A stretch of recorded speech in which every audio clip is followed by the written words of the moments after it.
आज हम आपको एक ऐसे देशभक्त और वीर सैनिक की कहानी सुनाएंगे जिसका जज्बा आज़ादी के लिए इतना बुलंद था कि उसने अपने आप को समर्पित कर दिया उसी आज़ादी के जज्बे के लिए। हाँ, हम बात कर रहे हैं नेताजी सुभाष चंद्र बोस की। सुभाष चंद्र बोस, जिन्हें कॉमनली नेताजी भी कहा जाता है, भारत के एक प्रमुख स्वतंत्र सेनानी थे। उनका जन्म 23 जनवरी 1897 को हुआ था और उनका संबंध ओडिशा के कटक शहर से था। दोस्तों, नेताजी सुभाष चंद्र बोस ही थे जिन्होंने भारतीय राष्ट्रीय सैनिक सैनी INA की स्थापना की, जो कि ब्रिटिश शासन के खिलाफ लड़ने के लिए बनाई गई थी। उन्हीं के योगदान भारत की आज़ादी के लिए महत्वपूर्ण योगदान था। पहले तो उन्होंने Indian civil service ICS join किया था, लेकिन उन्होंने इससे इस्तीफा दे दिया और फिर कांग्रेस पार्टी में शामिल हो गए।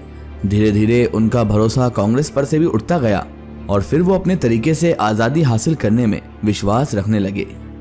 दोस्तों, सुभाष चंद्र बोस एक ऐसी पर्सनैलिटी गुजरे हैं जिन्हें इतिहास में बहुत ज़्यादा छुपाया गया। हर कोई जानना चाहता है सुभाष चंद्र बोस के जीवन से लेकर उनके अंत तक के बारे में।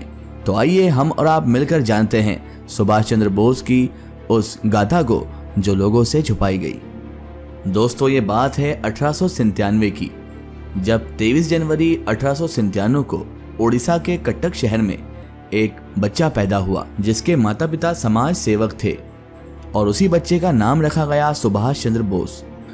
दोस्तों, सुभाष चंद्र बोस के माता पिता यानी जानकीनाथ बोस और प्रभावती देवी शुरू से ही एजुकेटेड और समाज सेवक थे। नेताजी ने अपने प्रारंभिक शिक्षा कटक में प्राप्त की और बाद में कैम्ब्रिज यूनिवर्सिटी से भी पढ़ाई की। नेताजी ने अपने जीवन के प्रारंभिक दशकों में इंडियन सिविल सर्विस यानी कि ICS में भर्ती होने का जो फैसला था उससे इनकार कर दिया और उन्होंने अपने देश की आज़ादी के लिए संघर्ष करने का फैसला किया। उनका जज्बा और आदान प्रदान कांग्रेस पार्टी में भी हुआ, लेकिन धीरे धीरे उनके विचार अलग होने लगे और वे अपने तरीके से आज़ादी हासिल करने की कोशिश करने लगे। दोस्तों, नेताजी सुभाष चंद्र बोस ही थे जिन्होंने सेकेंड वर्ल्ड वॉर के दौरान 1942 में आज़ाद हिंद फौज या इंडियन नेशनल आर्मी INA की स्थापना की। उनका उद्देश्य था कि INA के जरिए से भारतीय सैनिक आज़ादी के लिए ब्रिटिश सैनिकों के खिलाफ लड़ेंगे।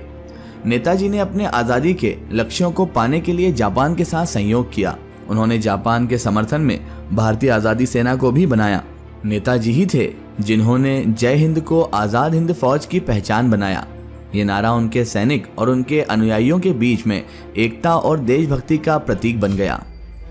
उनकी प्रसिद्ध अलामत दिल्ली चलो, जिसने देश भर में लोगों में आज़ादी के लिए जुनून पैदा किया। उन्होंने देश भर में लोगों को जागरूक करने के लिए बड़े योगदान दिए और वो प्रवासी भारतीयों के बीच घूमते रहे। नेताजी ने भारत के स्वतंत्रता के लिए अपनी योजनाएं बनाई, जिनमें से कुछ कौशल विकास, राष्ट्रीय सुरक्षा और सामाजिक न्याय के लिए थी। उन्होंने अपने प्रवचनों और भाषणों के माध्यम से लोगों को देशभक्ति और आज़ादी के लिए जागरूक किया। उनका प्रसिद्ध उदाहरण या कह लीजिए स्लोगन जो आज तक बहुत फेमस है, वो ये था, give me blood and I will give you freedom. तुम मुझे खून दो, मैं तुम्हें आज़ादी दूंगा। ये प्रसिद्ध नारा देने वाला भी कोई और नहीं बल्कि नेताजी सुभाष चंद्र बोस ही थे। नेताजी सुभाष चंद्र बोस ही थे जिन्होंने अपने जीवन में देश के लिए बलिदान दिया और अपने कार्य क्षेत्र में देश की आज़ादी के लिए प्रेरणादायक कदम उठाए। उनकी वीरता और उनकी देशभक्ति को याद करके भारत उन्हें हमेशा प्रशंसा और सम्मान देता है। दोस्तों, क्या आप जानते हैं नेताजी सुभाष चंद्र बोस के जीवन के कुछ राज आज भी विवादित हैं और कुछ चेहरे उनके जीवन से जुड़ी हुई गाथाएं अब तक प्रकाशित नहीं हुई हैं। अब आपके मन में भी सवाल उठ रहा होगा, वो गाथाएं आखिर है कौन सी? तो सबसे पहले हम आपको बता दें, इसमें पॉइंट नंबर 1 है देश छोड़ो आंदोलन। नेताजी ने 1941 में भारत छोड़कर यूरोप का सफर किया, लेकिन इस सफर का उद्देश्य आज भी गैर स्पष्ट है।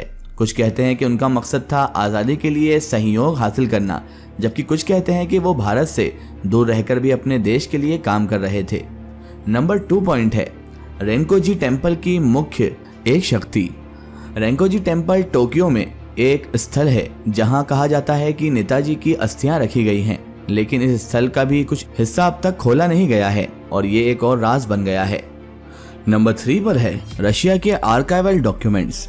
कुछ लोग मानते हैं कि रशिया के आर्काइवल डॉक्यूमेंट्स में कुछ राज होते हैं जो नेताजी के जीवन से जुड़ी घटनाएं छुपा सकते हैं, लेकिन अब तक ये डॉक्यूमेंट्स सामने नहीं आए हैं।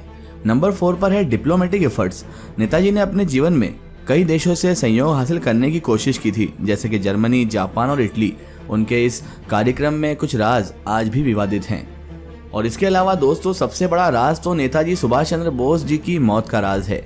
जी हाँ, नेताजी की मौत का राज आज भी समस्या बनी हुई है। उनका विमान 18 अगस्त 1945 को ताइवान में क्रैश हुआ था और इसके बाद उनकी मौत का सच सामने नहीं आया। कुछ लोग मानते हैं कि उनकी मौत एक दुर्घटना थी, जबकि कुछ दूसरे लोग इस पर शक करते हैं और मानते हैं कि ये एक साजिश का हिस्सा था।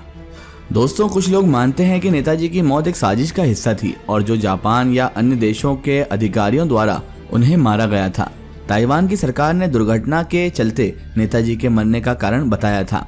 उनके मुताबिक विमान का क्रैश होना और नेताजी की मौत बिना जलन के हुई और इसके बाद उनका जिस्म दफन किया गया, जो बचा हुआ पार्ट्स था। नेताजी सुभाष चंद्र बोस के मौत से जुड़े हुए 2 तथ्य तो आप सुन चुके हैं। कुछ तीसरे मत ये कहते हैं कि नेताजी की मौत हुई ही नहीं है, बल्कि वे कुछ समय के लिए छुप गए और किसी दूसरे देश में छुपे हुए हैं। इसके पीछे उनके समर्थन में आए कुछ लोगों का भी कहना है और उस वक्त तक ये बात कई लोग सच भी मानते थे। इसके अलावा दोस्तों, 2016 में वेस्ट बंगाल गवर्नमेंट ने नेताजी सुभाष चंद्र बोस के एक फाइल को सामने लाने का प्रयास किया, लेकिन सेंट्रल गवर्नमेंट ने इसे रिलीज नहीं किया और इसी बात पर शंका उत्पन्न की है कि क्या कुछ छुपाया जा रहा है। दोस्तों, इस प्रश्न का जवाब कि नेताजी सुभाष चंद्र जी की मौत का आखिर क्या राज था, वो आज तक नहीं मिला है और नेताजी की मौत का राज अब भी एक सन्नाटा है, जिसका हल अब तक ढूंढा नहीं गया है। ये राज और घटनाएं आज भी रिसर्चर, हिस्टोरियंस और नेताजी के अनुयायियों के लिए एक अध्ययन का विषय बनी हुई है। कुछ लोग उम्मीद करते हैं कि एक न एक दिन इन राजों का पर्दा जल्द ही हटेगा और हमें नेताजी सुभाष चंद्र बोस के जीवन के और गहरे पहलुओं का भी पता चलेगा। भले ही दोस्तों 18 अगस्त 1945 को ताइवान में हुई एक विमान दुर्घटना में नेताजी सुभाष चंद्र बोस हमें छोड़कर चले गए हैं, लेकिन उनका योगदान और उनकी प्रतिबद्धता हमारे दिल में हमेशा जिंदा रहेगी। उन्होंने अपनी आखिरी सांस तक भारत के लिए अपना जीवन समर्पित किया। उन्हीं के एफर्ट्स, उन्हीं के बलिदानों की वजह से देश आज़ाद हुआ। दोस्तों, नेताजी सुभाष चंद्र बोस के जीवन का हर एक पहलू आज के नौजवान युवा पीढ़ी के लिए बहुत सारी नसीहतें देता है। उनका जीवन एक अद्भुत गाथा है जिसे हमें हमेशा याद रखना चाहिए। उनकी देशभक्ति और वीरता ने देश को एक नया प्रवार दिया और इनके नारे की तरह ये भी आज तक हमारे बीच में, हमारे दिलों में, हमारी यादों में जिंदा हैं।